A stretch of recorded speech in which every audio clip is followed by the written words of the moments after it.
Ante un derrumbe institucional como el que estamos viviendo en México, ¿para qué sirve el miedo? ¿A quién le sirve? ¿Quién estaría interesado en ensuciar aún más las cosas? La respuesta es muy sencilla. A aquellos que están obligados a darnos paz y tranquilidad, les sirve que tengamos miedo para recortarnos libertades que damos por hecho. ¿Cómo le caería a usted que en 2024 la situación de inseguridad fuera tal que no pudiera haber elecciones?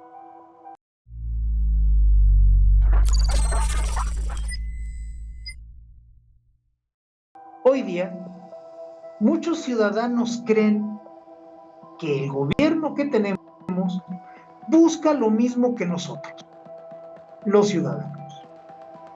Hay muchas personas creyendo que este gobierno sí es muy torpe, sí le cuesta mucho trabajo, pero esencialmente busca las mismas cosas que nosotros. Algo de progreso, un ambiente de paz más o menos sólida y una imagen internacional que no dé pena. Ese es un error. El gobierno federal que sufrimos actualmente no quiere lo mismo que nosotros. La torpeza que vemos, que es muy real, es dirigida. Y el resultado que estamos obteniendo cada día un poquito peor es por diseño. Estas son tácticas guerrilleras que nos llegan a nosotros a través del ala bolivariana del gobiernito de López. El ahora castrochavismo surge a finales de los 50 en Cuba. Hay un grupo de guerrilleros que coloniza una parte del territorio y que logra aislarla y suplantar al Estado en ella. Esos fueron los barbudos de Fidel. Sí, el ambiente era de gran corrupción, sí, el discurso era muy simplón y cursi por parte de los barbudos, y eso les ganó la simpatía y si no, la neutralidad de la gente que debía soportarlos. Bien, Cuba ya cumple nada más y nada menos 60 años en ese lodazal. ¿Cómo logró el gobierno de los barbudos allá en Cuba controlar a toda una isla? Bueno, a partir del miedo. Aislaron porciones del territorio, suplantaron al Estado e infundieron miedo, poco a poquito.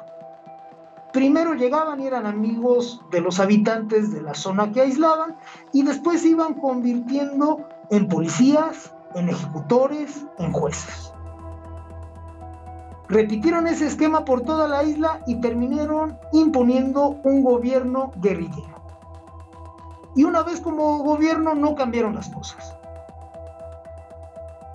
Y entonces el miedo era hacia un enemigo externo, Estados Unidos. Eso solo mientras robustecieron su control sobre el sistema represivo. Cuando el sistema represivo lo tuvieron totalmente bajo control, entonces el miedo fue hacia el propio Estado cubano. Y ahí andan los cubanos desde entonces. Ese mismo modelo se ha buscado aplicar en otras partes, poco a poquito. El miedo va entrando gota a gota. ¿A usted le parece que estamos viendo cosas similares en México? Déjeme decirle que tiene razón. Ese esquema de control de los cubanos ya se instauró con gran éxito en Venezuela. Y no solo ahí, se ha intentado también en Bolivia, en Argentina, en Nicaragua, en Ecuador, en Perú, y más reciente la pesadilla ha empezado en Chile. También está sucediendo hace un poco más de 3 años aquí en México. Y esa es una muy mala noticia. El esquema de control vía miedo aquí en México se ha ido infiltrando desde el día 1 de esta especie de gobierno. Nos han ido recortando libertades, nos han ido invadiendo esferas, nos han ido haciendo vulnerables, poco a poco. de manera que no haya una reacción de espanto o de furia de parte de la sociedad. ¿Cómo lo ha hecho el gobiernito de López? De mil maneras. Una de ellas, desactivando a las Fuerzas Armadas en el combate al crimen organizado. Ya no se combate al crimen organizado, se le deja actuar. Y eso nos coloca en una posición muy vulnerable a los de aquí. También el gobierno de López nos ha ido minando e infiltrando el miedo, desmantelando esa red de apoyo que teníamos los ciudadanos. Los refugios para mujeres violentadas, las guarderías, el seguro popular que nos brindaba salud. Todo eso nos hace sentir vulnerables, nos hace tener miedo. También este gobierno ha utilizado a las Fuerzas Armadas para reprimir a la sociedad. Esas formas de intervención nos han ido minando paso a pasito, nos han ido colocando en una posición cada vez más vulnerable, y eso nos está condicionando que estemos dispuestos a aceptar cada vez más restricciones, en el afán, en la esperanza de que ese abuso por parte del poder en algún momento termine. Déjeme avisarle algo, eso no va a suceder. Estos procesos, una vez que se echan a andar, no se detienen desde la autoridad. Imagine usted si el poder, que cada vez busca más poder, va a renunciar a una dinámica en la que cada vez lo controla usted un poco más. ¿Le suena lógico? No, no lo es. Vamos preparándonos. ¿Usted ya notó ese miedo en su entorno próximo? ¿Usted ya vio en su región, en su estado, en su ciudad, en su colonia, manifestaciones de este proceso? Bueno, le aviso que no es orgánico.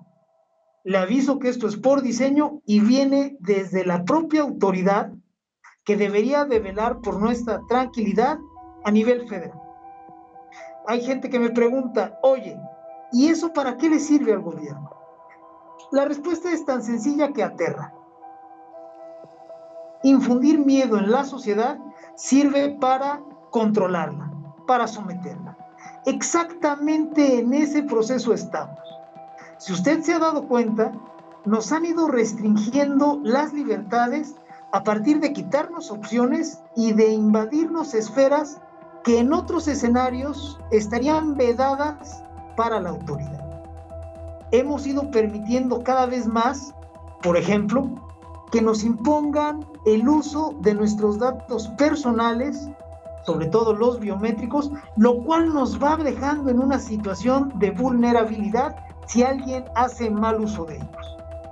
Si usted se da cuenta, también nos han ido restringiendo la libertad de tránsito en ciertos momentos y en ciertas zonas, secuestrándonos el espacio público. Y usted se da cuenta, nos han ido obligando cada vez más a formarnos, a hacer tiempo, a hacer méritos para recibir servicios y apoyos que antes se nos daban en automático. ¿Por qué está sucediendo eso? Porque aspiran a controlar. Como le dije, este es un proceso que no va a terminar desde la autoridad. En ningún momento la autoridad se va a acotar y va a decir, ya es suficiente poder, ya de aquí en adelante ya no voy a mantener esta dinámica. Eso no va a suceder. Más aún, la van a aumentar cada vez más. Estas dinámicas solo terminan hasta que la sociedad está dispuesta a ponerles un alto, hasta que se forma un consenso y dice ya basta. Vamos a trabajar en ello, porque lo que viene se puede descomponer muchísimo. Si usted lo ha notado, en los últimos 3 procesos electorales federales, 2015, 2018 y 2021, la inseguridad envolvió tanto a las campañas como a la jornada electoral. En 2021 llegamos al punto en que en algunas localidades No se pudieron instalar las casillas de elección porque la inseguridad no permitía brindar el apoyo necesario a quien fuera a hacerse cargo de las casillas. Y esas casillas no se instalaron. Fueron pocas, por fortuna, pero ahí ya tenemos un aviso de lo que puede suceder. ¿Qué pasaría si en 2024 el ambiente ha sido tan enrarecido que se vuelve inseguro en la mente de los votantes el salir a la jornada electoral? Imagine usted que a partir de ciertas narrativas y de ciertos hechos, a usted le forma el gobierno la percepción de que salir a votar es peligroso. ¿Saldría usted a votar? Esa es una buena pregunta. ¿Cuánto estaría usted dispuesto a arriesgarse por salir a votar? Bueno, vamos a tener cuidado.